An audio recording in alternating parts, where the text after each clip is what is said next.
मईशत ज़मी बोस है, महंगाई अरूज पे है, बेरोज़गारी है। और मैं हमेशा कहता हूँ कि ये ना सिर्फ शुहदा बल्कि मैं शुहदा और उनकी माँओं को दोनों हाथों से सलाम पेश करता हूँ जो वतन अज़ीज़ के लिए कुर्बानी देते हैं और मुल्क के दिफा को मजबूत बनाते हैं। और मैं दुआ करता हूँ कि अल्लाह ताला इस नाजुक मोड़ पर जहाँ पर पाकिस्तान खड़ा है, मुआशी तौर पर अंदरूनी और बैरूनी ख़तरात को सामने रख कर कि अल्लाह ताला इस दहशत गर्दी के नासूर से पाकिस्तान को महफूज बनाए। ये वही दहशत गर्दी है जिसका ज़रबे अज़म जब हुआ था हमने डट कर मुकाबला किया था, अवाम को मुत्तहिद किया था, पाकिस्तान की सियासी जमातों को मुत्तहिद किया था और मिलकर हमने दहशत गर्दी की जंग में खातिर खा कामयाबियाँ हासिल की थी। कराची की रौनकें लौटी थी, कराची में बोरी बंद लाशें बंद हो गई थीं और ताजरों को अमन मुयस्सर आया था।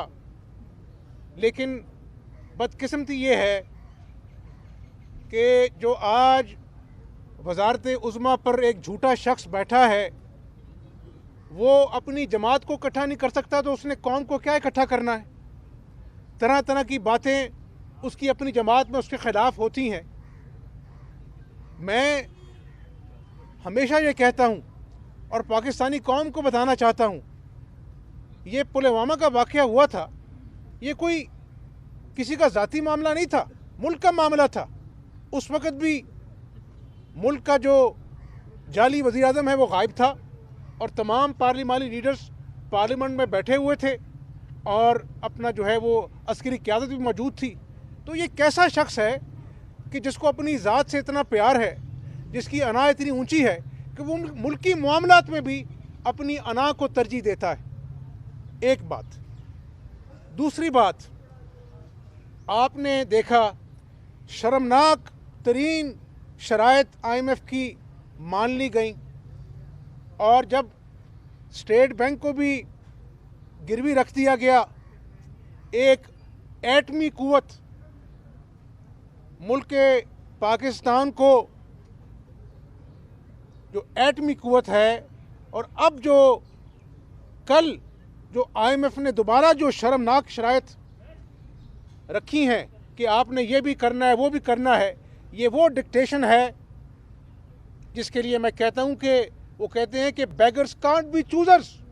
जो कशकोल लेकर दुनिया के सामने जाते हैं, ये तो कहता था कि मैं खुदकुशी कर लूँगा और IMF के पास नहीं जाऊँगा। मैं ये नहीं कहता कि कर्ज़ा लेना गुनाह है, लेकिन जब कर्ज़ा लेना चाहिए था उस वक़्त इसने वक्त ज़ाया कर दिया। इसको समझ हर बात जो है वो 6 महीने बाद आती है और फिर कहता है मैंने गलती कर दी। खुद ही कहा था कि IMF के पास पहले जाना चाहिए था, हम बाद में लेट गए।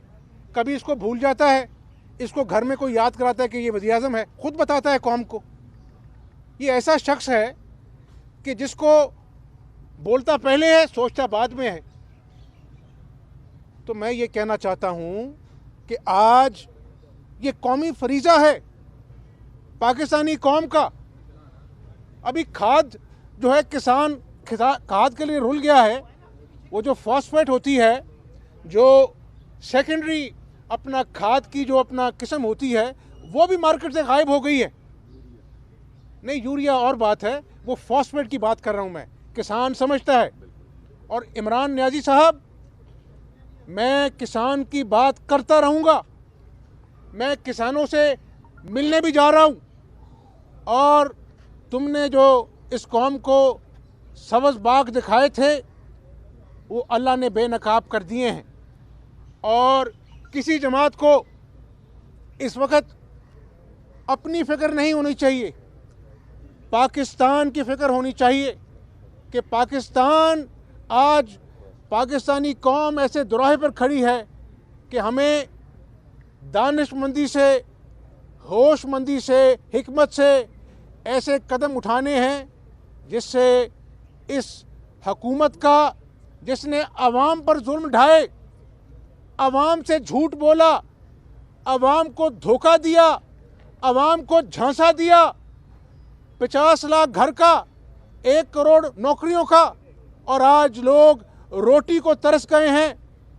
दवाइयाँ बुखार की, जब अपना कोरोना अरूज पर है, मार्केट से बुखार की दवाइयाँ ख़त्म हो गई, ब्लैक हो गई। खाद में इसके एटीएम पैसा बनाते हैं और फिर ये माफिया की दवाइयाँ देता है। सबसे बड़ा माफिया ये खुद है। तो मैं समझता हूँ कि आज जिसका ज़मीर ज़िंदा है वो आज जब पाकिस्तानी कौम की भूख देखता है, जब पाकिस्तानी कौम के पहाड़ जैसे मसाइल देखता है, जब वो अंदरूनी और बैरूनी कौमी खलफशार को देखता है, जब वो दहशतगर्दी का नासूर दोबारा से जड़ पकड़ता देखता है, तो हर पाकिस्तानी का दिल दुखता है।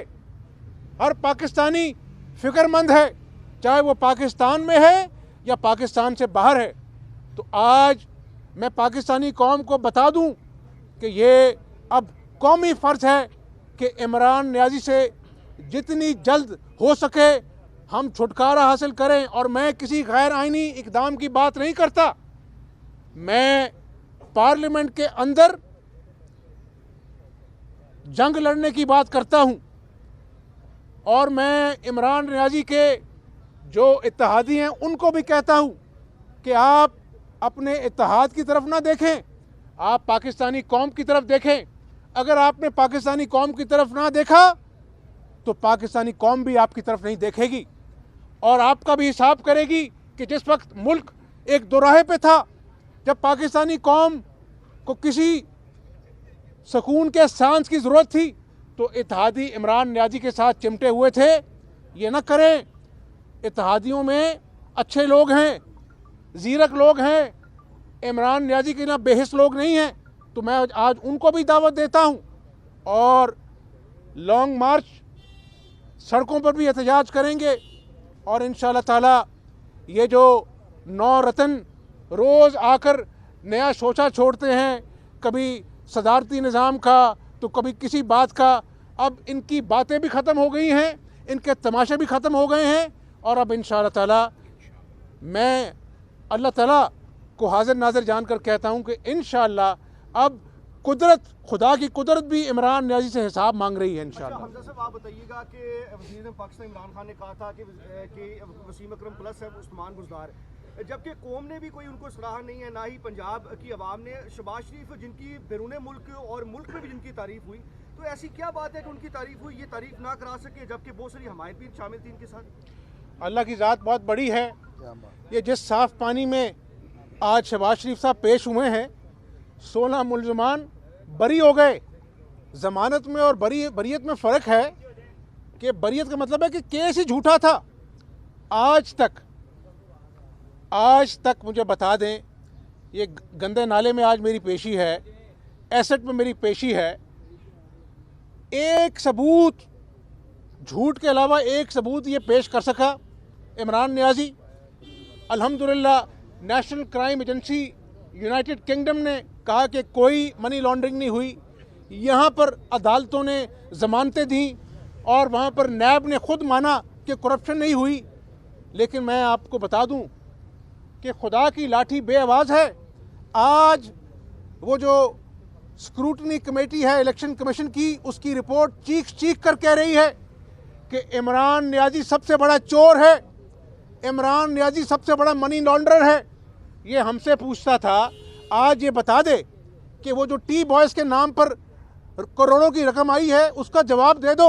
इमरान नियाज़ी तोशा खाने का जवाब नहीं दे सका, फिर बात रियासत मदीना की करता है।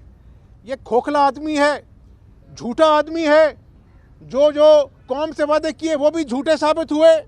जो इल्ज़ाम नवाज शरीफ साहब पर, शहबाज शरीफ साहब पर लगाए वो भी झूठे साबित हुए, और मुस्लिम लीग नून के दीगर कायदीन पर इल्ज़ाम लगाए वो भी झूठे साबित हुए। लेकिन जो इलेक्शन कमीशन की रिपोर्ट है वो सबसे बड़ा सच है और इमरान नियाज़ी के एहतसाब के बयानी पर सबसे बड़ा तमाचा है। और इंशाअल्लाह जो कौम पर जुल्म किया है अब कुदरत आपको अपने घेरे में ले रही है। ये मुकाफात अमल है। जो गालियां आप पार्लियामेंट के अंदर दूसरों को देते थे वो गालियां सच बनकर आपका सामना कर रही हैं। तो इंशाअल्लाह अब आपको जवाब देना होगा। जो आपने पाकिस्तानी कौम को रुलाया है, आपने पाकिस्तानी कौम के बच्चों को सताया है, उनके मुंह से दूध छीन लिया है और ये कौम अब आपसे झूठा मैंडेट भी छीन लेगी इंशाअल्लाह।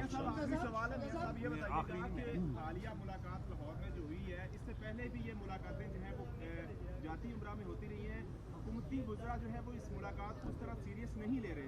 क्या इस मुलाकात जो हालिया हुई है इसमें कुछ नताइज निकले? और हुकूमती वज़रा इस मीटिंग को सीरियस नहीं ले रहे। मैं तो आपको ये बड़ी दर्दमंदी से कहता हूँ कि जब आटा महंगा होता है तो इनके वज़रा कहते हैं कि रोटी 2 की जगह 1 खा लो। जब टमाटर महंगा होता है तो ये कहते हैं कि टमाटर खाने में ना डालो। जब लोगों के बच्चे भूख से बिलखते हैं तो इमरान नियाज़ी कहता है कि महंगाई नहीं है। ये कौम से मजाक करना छोड़ दें। ये मजाक ज़्यादा देर नहीं चलना। और ये मजाक करने वाले वज़रा को मैं तंबी करता हूँ, आप आवाम के ज़ख्मों पर नमक छिड़कते हैं। आवाम भी आपको इलेक्शन के अंदर वोट की ताकत से तमाशा बनाएंगे क्योंकि आपने आवाम का तमाशा बनाया है। तो मेरी दुआ है दोबारा से एक पाकिस्तानी के नाते कि अल्लाह ताला हम सबको मुत्तहिद करे और हम मिलकर इस दहशतगर्दी का मुकाबला करें और इस पाकिस्तान की डूबती हुई मईशत को दोबारा से डगर पर डालें। साहब, अदम एतमाद पहले वफाक में लाने का प्लान डिस्कस हुआ है या पंजाब में लाने? ये सारी बातें मैंने आपको बता दी तो फिर मैं क्या करूँगा।